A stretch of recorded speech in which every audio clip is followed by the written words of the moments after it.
ভগবান কার গো? যাদের টাকা পয়সা বেশি আছে তাদের? তাহলে কোটিপতিরা তো ভগবান পেয়ে যেত মা। হরি বল। ভগবান বেশি কাঙালের ঘরে যায়, তাই না? ঘরে কিছু নেই অথচ মনে ভক্তি আছে, তাদের ঘরে ভগবান আগে ছুটে যায়। ভক্তি যার ভগবান তার, ভক্তি যার নেই ভগবানও তার কাছে থাকে না। তার প্রমাণ দিচ্ছে রামায়ণ। কি প্রমাণ? লক্ষ্য করুন, রামায়ণে এক ভক্তের কথা বলি যে ভক্তি দিয়ে 5 বছর বয়সে ভগবানকে পেয়ে গেল। কি করে? বাবা রাম রাবণের যখন যুদ্ধ হয়েছিল তো রাম রাবণের যুদ্ধটা কার জন্য হয়েছিল মা? মাঝখানে কারণটা কে? কার জন্য এত লড়াই চলছে? মা সীতার জন্য। মা গো, রাবণ যদি মা সীতাকে ফিরিয়ে দিত তাহলে এই রাম রাবণের যুদ্ধ হতো না, রামায়ণের এত কাণ্ড হতো না। রাবণ শুধুমাত্র মা সীতাকে ফিরিয়ে দিল না, আর ফিরিয়ে দিল না বলে রাম রাবণের যুদ্ধ শুরু হয়েছে। এবার রাবণের যত ভাই ছিল, যত বড় বড় বীর ছিল, আজ পর্যন্ত যারাই গেছে রামের সঙ্গে যুদ্ধ করতে কেউ ফিরে এলো না। কেন না? যারাই গেল তারা রামের হাতে উদ্ধার হয়ে গেল। রামের হাতে মরা মানে রামের চরণে উদ্ধার হওয়া। আজকে রাবণ কেউ যেন দেখতে না পায়, সবার আড়ালে বসে বসে লুকিয়ে লুকিয়ে কাঁদছে মা। রাবণ রাজা আজকে মনে মনে ভাবছে, প্রভু এই জগতে সবাই বলে আমি নাকি তোমাকে ভালোবাসি না। আহা, এই জগতে সবাই বলে আমি নাকি তোমার শত্রু, আমার মতো বড় শত্রু কেউ নেই। কিন্তু জানো দয়াময়, তারা আমার বাইরেরটাই দেখলো প্রভু, তারা আমার ভেতরটা দেখলো না। এ জগতের মানুষ বাইরেরটা দেখে বিচার করে। কজন আছে যে মানুষের মন দেখে, অন্তর দেখে? সেটা দেখতে জানে না, মানুষ বাইরেরটাই দেখো গো। মানুষের অন্তরটা কেউ দেখে? মানুষ বিচার করলে মনটা দেখে না, বাইরেরটাই দেখে। সবাই বলে আমি খারাপ। এবার বিচার করবেন, রাবণ যদি খারাপ হবে তাহলে রাবণ মা সীতাকে হরণ করে নিয়ে গিয়ে কোথায় রেখেছিল? তাকে কি রাজ্যে রাজরানী করে রেখেছিল নাকি চরণে দাসী করে রেখেছিল? রাবণ যদি খারাপ মানুষ হবে তাহলে মা সীতাকে কোথায় রেখেছিল? অশোক বনে, অশোক বটিকায়, যেখানে কোনো শোকের ছায়া লাগবে না। আরে আমরা চিনতে পারি না, রাবণের মতো বড় ভক্ত কেউ নেই। আমরা সবাই বলি খারাপ, কিন্তু রাবণের মতো বড় ভক্ত কেউ নেই। তবে কি জানেন তো, রাবণ মনে মনে ভাবছে যে সোজা পথে গেলে এত তাড়াতাড়ি ভগবানকে পাবো না, আর আমি যদি একটু উল্টো রাস্তায় যাই, অন্তত ভগবানের হাতে যদি মরতে পারি, এটাও আমার ভাগ্য ভালো। আরে কজন আছে যে ভগবানের হাতে মরতে পারে? হরি বল। তা রাবণ বসে বসে কাঁদছে, প্রভু সবাই চলে গেল, জানি না আমার সেদিন কবে বা আসবে। সেদিন কবে আসবে মানে মা? সেই দিন তো সবারই আসবে। কি গো, আসবে না? যেদিন হবে আপনার জীবনের শেষ বিয়ে, সেদিন সবাই খাবে বিয়ের খাবার, কিন্তু আপনি খেতে পাবেন না। হরি বল। আর আপনার বিয়ের বরযাত্রী হবে আপনার ছেলে মেয়েরা। বলো হরি, বলো হরি, বলো হরি। মাগো, ও বিয়ে তো সবারই হবে, হবে না? আমারও হবে, আপনাদেরও হবে। তো রাবণ বসে বসে কাঁদছে। রাবণ জীবনে কাঁদে না বাবা, আজকে কাঁদছে। কেন? বসে বসে বলছে, দয়াময় জানি না সেদিন আমার কবে আসবে। আমি তো তোমাকে ভালোবাসতে পারলাম না দয়াময়। তবে যেদিন ভব নদীটা পার হয়ে যাব, যদি আমি পার হতে না পারি,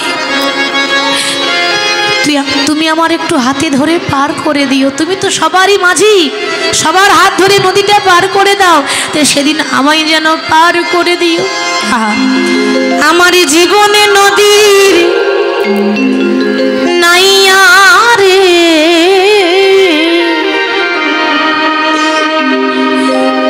আমার ভবের খেলা সঙ্গ হলো রে।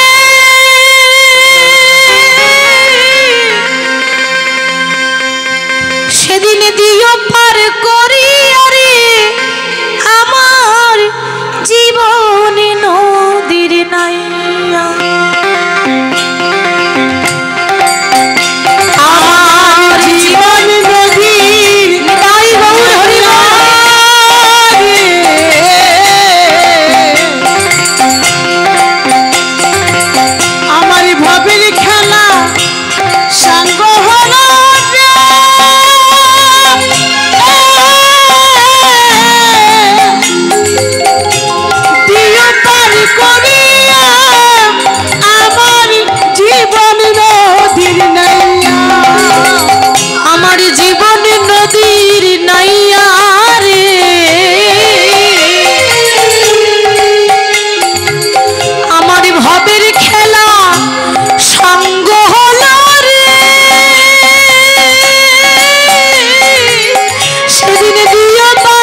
কাঁদছে মা বসে বসে লুকিয়ে লুকিয়ে।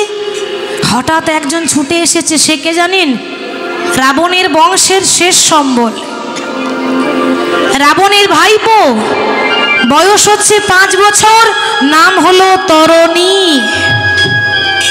এই রাবণের ভাইপো তরণী একটা 5 বছরের ছেলে।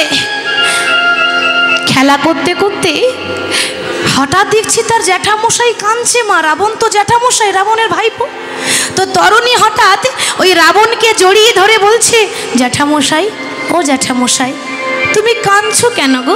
তোমার কি হয়েছে? তুমি আমায় বলো, তোমার কিসের দুঃখ? আমি তো তোমার ভাইপো, তোমার ছেলের মতো। তোমার ছেলে নেই তো কি হয়েছে? রাবণের সন্তান, রামের হাতে মৃত্যু। তাহলে তোমার সন্তান নেই তো কি হয়েছে? চলে গেছে তো কি হয়েছে? তোমার ভাইপো তো আছে। আমায় বলো, আমি না তোমার ছেলের মতো? তোমার কিসের ব্যথা, কিসের দুঃখ? রাবণ তখন বলল, ওরে খোকা রে, তুই বুঝবি না খোকা। তরুণী তখন বলছে, কেন বুঝবো না? কেউ যদি বোঝাবার মতো বোঝায় তো বাবা মূর্খ মানুষও বোঝে, বোঝাবার মতো বোঝাতে হবে। হরি বল। তাহলে আমি কেন বুঝবো না? তুমি একটু বুঝিয়ে বলো যে তুমি কাঁদছো কেন? খোকা, যেদিন আমার সেদিন আসবে,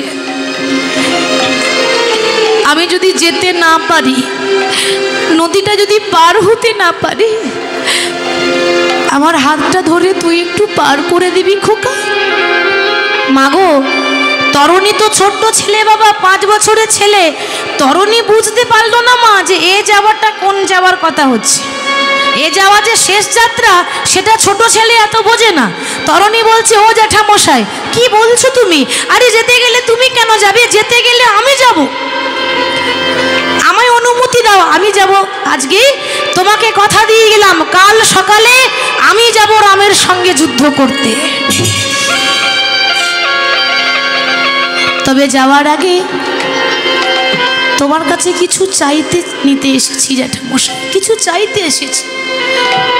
কি জানো? তুমি আমার জ্যাঠামশাই, আমার বাবার মতো। কোনোদিন তোমার কাছে কিছু চাইনি গো। আজকে আমি একটা আশীর্বাদ নিতে চাই জ্যাঠামশাই। তুমি আমায় একটা আশীর্বাদ দিয়ে দাও। আমি রামের কাছে গিয়ে, কাল সকালে রামের কাছে যখন যাব, তো রামের কাছে গিয়ে যেন আর জীবনও ফিরে আসতে না পারি। বলতে পারো জ্যাঠামশাই, এ জগতে কজন আছে যে ভগবানের হাতে মরতে পারে? কি গো মা, সবাই মরতে পারে? আরে ভগবানের হাতে মরাটা কম ভাগ্যের ব্যাপার নয়। ভালো কর্মের জোর থাকা চাই, তবে সে ভগবানের হাতে মরতে পারে। হরি বল। তা আমি যেন ভগবানের হাতে মরতে পারি, এই বর আমাকে দিয়ে দাও। ছোট্ট ছেলে মনে মনে ভাবছে, মাগো, কালকে সকালে তো চলে যাব, আর তো আসবো না, কোনোদিনও আর বাড়ি আসবো না। যাওয়ার আগে শেষবারের মতো একটু মাকে প্রণাম করে যেতে চাই। যেই না মাকে প্রণাম করেছে, মা, ও মা গো, ও মা গো, ও মা জননী, জননী, মা, মা, মা গো, হরি বল। মা গো, মা। 5 বছরের ছেলে তরুণী মা মা বলে ডাকছে। মা ছুটে এসেছে। তরুণীর মায়ের নাম হচ্ছে সরমা দেবী। তো এই সরমা দেবী ছুটে এসে বলছি, খোকা, ওরে কি হয়েছে? তুই এমন করে ডাকছিস কেন? ছোট্ট তরুণী রাবণের ভাইপো বলছে, মা, আজকে তোমায় কেন ডাকছি জানো? আর তো কোনোদিন তোমাকে ডাকতে পাবো না। এই জন্মের মতো আমার ভবের খেলা সাঙ্গ হয়ে গেল। আর তো কোনোদিন তোমার মুখটা দেখতে পাবো না মা, আর কোনোদিনও মা বলে ডাকতে পাবো না। তাই শেষবারের মতো তোমাকে মা বলে ডাকতে এলাম। খোকা, পাগল হয়ে গেছিস নাকি? আপনার ছেলে যদি আপনাকে বলে যে মা আর কোনোদিন মা বলে ডাকতে পাবো না, আজকে শেষবারের মতো ডাকছি, আপনার ভালো লাগবে মা? কথাটা শুনে ভালো লাগবে? মা বলছে খোকা পাগল হয়ে গেছিস, এ কথা কেন বলছিস? তুই কি কোথাও যাচ্ছিস? হ্যাঁ মা, যেখানে গেলে আর কেউ ফিরে আসে না, না ফেরার দেশ, আমি সেইখানে যাচ্ছি। তো কোনোদিন তো তোমার কাছে কিছু চাইনি, আজকে যাওয়ার আগে তোমার কাছে কিছু নিতে এসেছি। তুমি কি আমায় দেবে? বল বল, তুই আমার কাছে কি চাস? মা, আমি তোমার কাছে আঁচল পেতে দাঁড়িয়ে আছি মা। আমি তোমার কাছে টাকা পয়সা সোনা দানা কিচ্ছু চাই না, সোনার গয়না চাই না, ভালো পোশাকও চাই না। তোমার কাছে একটা জিনিস চাইতে এসেছি, কি জানো? তুমি আমার পা থেকে মাথা পর্যন্ত সর্ব অঙ্গে রাম রাম লিখে দাও। আমার ইচ্ছা আছে আমি মরার আগে আমার অঙ্গে রাম নাম লিখে মরতে চাই। তরুণী যখন এমন কথা বলল, মা বলছে খোকা আমি জানি তুই গেলে আর ফিরে আসবি না। কেন জানিস? সেখানে যে যায় সে আর ফিরে আসে না, তাই তো মা? তার কাছে, ভগবানের কাছে যে যায় সে ফিরে আসে। মা ভালো করে জানে যে ছেলে আমার আর ফিরে আসবে না। বুকে পাথর চাপা দিয়ে ছেলের পা থেকে মাথা পর্যন্ত সর্ব অঙ্গে রাম রাম রাম রাম লিখে দিয়েছি। কিন্তু মা গো, সব জায়গায় রাম নাম লেখা হলো, কিন্তু এ কি ভাগ্যের লেখা, মা কিন্তু গলায় লিখতে ভুলে গেছে। কেন? মা কিন্তু জেনে শুনে এমন করেনি, ওটা বিধির বিধান। কার কেমন মরণ আছে এটা ভাগ্যের লেখা, এটা কেউ আটকাতে পারবে? মাও আটকাতে পারবে না, আর কারো বাবাও আটকাতে পারবে না। হরি বল। তো ছেলের সব জায়গায় রাম নাম লেখা হয়েছে, গলাটা বাদ পড়ে গেল, গলায় লিখতে ভুলে গেল। এবার ছেলে মাকে প্রণাম করে একেবারে যাচ্ছে ভগবানের কাছে। ওগো দয়াল ঠাকুর, তুমি বলে দাও রে ওপারের ওই ঠিকানা, ওপারের ওই ঠিকানা। নেতাই গৌর হরি হরি প্রভু বলে দাও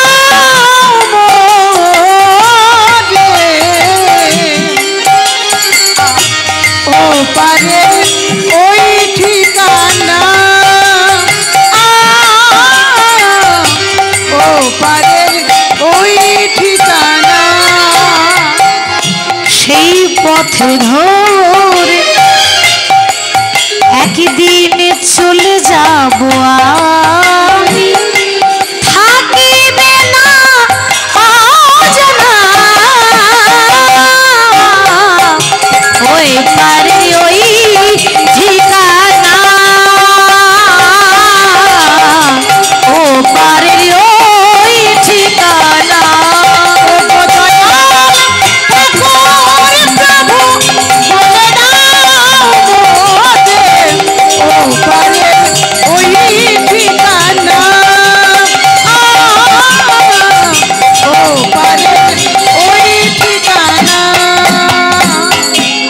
ছোট্ট ছেলে শেষ ঠিকানা চলে গেল, একেবারে রামের সামনে গিয়ে দাঁড়িয়েছে। শরীরে বল তো নেই, ক্ষমতা তো নেই, শক্তি তো নেই, কিন্তু মা সে জানে যে আমি তো ছোট, 5 বছর বয়স, আমার শক্তি নেই তো কি হয়েছে, ভক্তি তো আছে। আমি শক্তি দিয়ে নয়, আমি ভক্তি দিয়ে ভগবানকে পেতে যাই। দাঁড়িয়ে আছে কখন রামের হাতে আমার মরণ হবে। রাম রাম রাম রাম, 5 বছরের ছেলে মুখে রাম নাম, আবার গোটা গায়ে রাম নাম লেখা আছে। এই সর্ব অঙ্গে রাম নাম দেখে স্বয়ং ভগবান রামচন্দ্র চমকে যাচ্ছে। কি ওইটুকু একটা দুধের বালক এখনো ভালো করে মা বাবার ভালোবাসা পেল না, সুন্দর পৃথিবীটা দেখলো না, আর ওইটুকু ছেলে এসেছে আমার হাতে মরতে।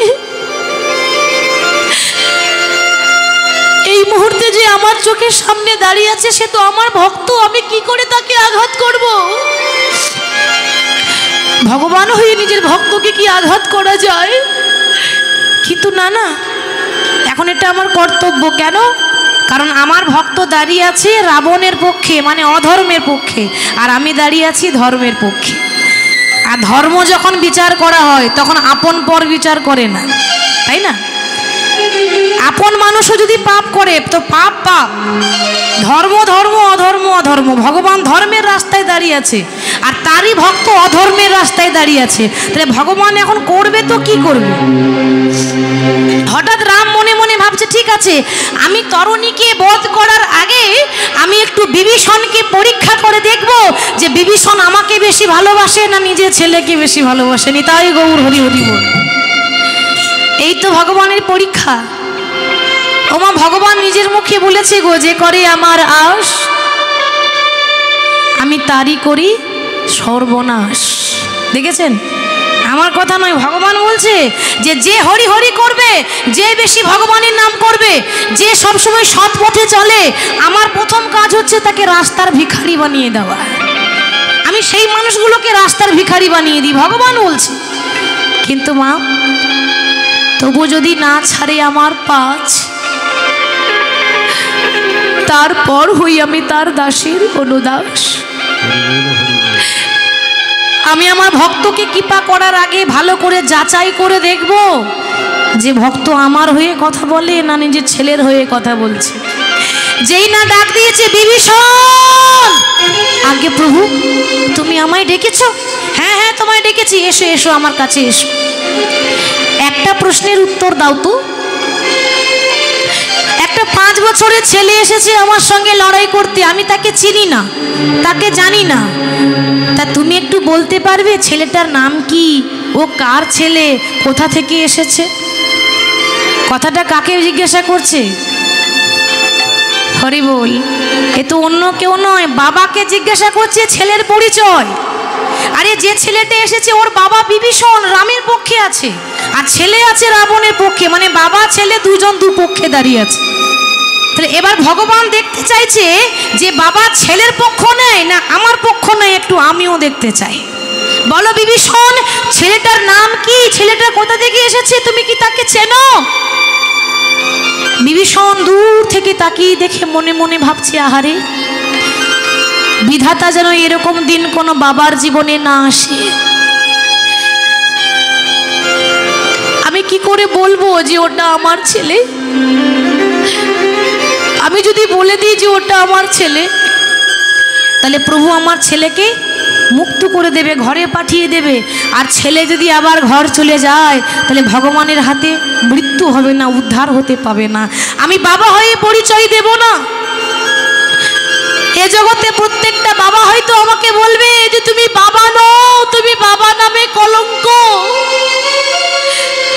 কিন্তু ওরে খোকা, তুই আমায় ক্ষমা করে দিস, আমি তোর বাবার কর্তব্যটা করতে পারলাম না রে। আমি আজকে যেখানে দাঁড়িয়ে আছি এখানে আমাকে ধর্মের পক্ষে কথা বলতে হবে। তুই আমার খোকা হলেও আমি তোর পক্ষে কথা বলতে পারবো না, তুই আমায় ক্ষমা করিস। তো বিভীষণ বলছে, প্রভু তুমি যাকে দেখছো না সে অন্য কেউ নয়, ও হচ্ছে রাবণের ভাইপো, নাম হলো তরুণী। ওমা একবারও বললো না কিন্তু যে আমার ছেলে বলেছে, আমার ছেলে বলেছে, সত্যি বলেনি, কিন্তু মিথ্যাও তো বলেনি। রাবণের ভাইপো এটাও তো সত্যি, এটা তো পুরোপুরি মিথ্যা হলো না, মানে সত্যিও বললো না আবার পুরোপুরি মিথ্যাও বললো না। আমার ছেলে বললো না, বলছে ওটা রাবণের ভাইপো, নাম হলো তরুণী।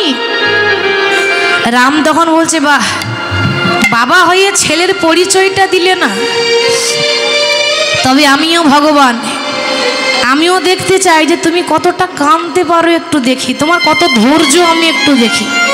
আচ্ছা বিভীষণ, ও যখন রাবণের ভাইপো, তুমি যখন ওকে এত ভালো করে চেনো, তখন এটাও বলে দাও যে ওর মৃত্যু কি করে হবে, কোন জায়গায় আঘাত করলে ছেলেটা মরবে। আমি তো ভগবান হয়ে জায়গা খুঁজে, সারা রাত বাকি আছে, রাস বাকি আছে, এখন থেকে ঢুলু ঢুলু করলে হবে? আসলে সারাদিন কীর্তন শুনছো তো একটু ঘুম ঘুম আসবে, তাই না? একটু ক্লান্ত ক্লান্ত ভাব। আর অনেকে বাবা হেলান দেওয়া জায়গা পেয়েছে তো, আর হেলান দেওয়া জায়গা থেকে বেশ বসে বসে ঘুমাচ্ছে, কিন্তু ঘুমালে চলবে না। চলুন একটু রাধা নাম করতে করতে বৃন্দাবন চলে যায়, বৃন্দাবনে গিয়ে লীলা শুনবো এবং লীলার ব্যাখ্যা শুনবো, কেমন? তা সবাই ভজন গাইতে গাইতে যায়। কি গাইবো? ভজন ভালো লাগে শুনতে?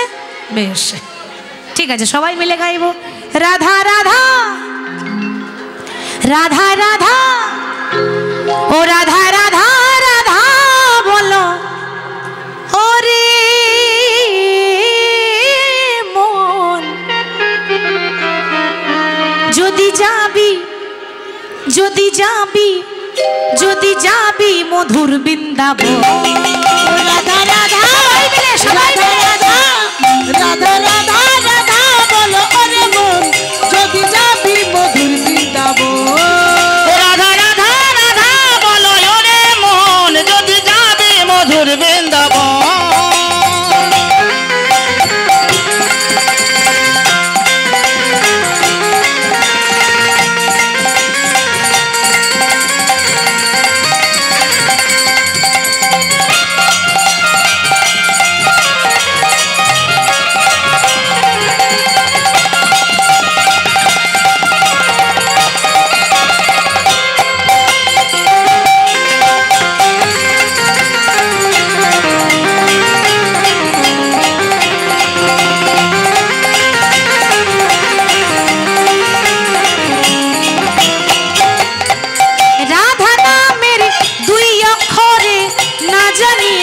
সুধা ঝরে, রাধা নামের দুই অক্ষরে না জানি কত সুধা ঝরে। রাধা নামের দুই অক্ষরে না জানি কত সুধা ঝরে। রাধা নামের দুই অক্ষরে না জানি কত সুধা ঝরে। রাধে রাধে, ও রাধা রাধা, ও রাধা রাধা রাধা রাধা বলে, ওরে মন যদি যাবি মধুর বৃন্দাবন। রাধা রাধা রাধা রাধা বলো, ওরে মন যদি যাবি, সবাই বাহু তুলে। রাধা রাধা রাধা রাধা বলো, ওরে মন যদি যাবি মধুর বৃন্দাবন।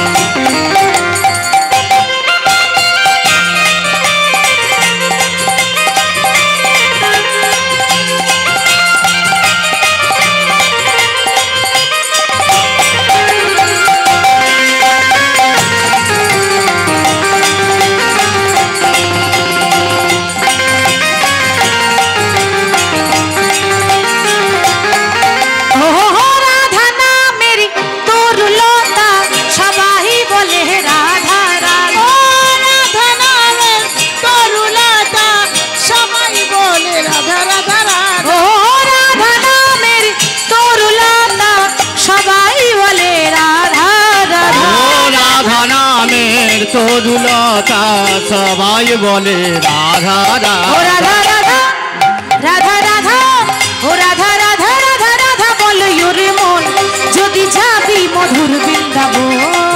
রাধা রাধা রাধা রাধা বলো, ওরে মন যদি যাবি মধুর বৃন্দাবন। ও বলো রাধে রাধে রাধে রাধে, ও রাধে রাধে রাধে রাধে। আস্তে আস্তে আস্তে আস্তে, অনেক গিয়েছেন, এবার আমার মায়েরা গাইবে, বাবারা গাইবে, কেমন? সবাই করে করতালি দিয়ে, আমি যাই বলি না কেন আপনারা একটাই কথা বলবেন, রাধে রাধে, হবে তো? সবাই দেখি এরকম করে গুটিয়ে বসে থাকলে হবে না, একটু বের করতে হবে, একটু কষ্ট করুন, কষ্ট না করলে কেষ্ট মেলেন না, কেমন? তাই তো? তা সবাই মিলে বলুন রাধে রাধে, ও राधे राधे।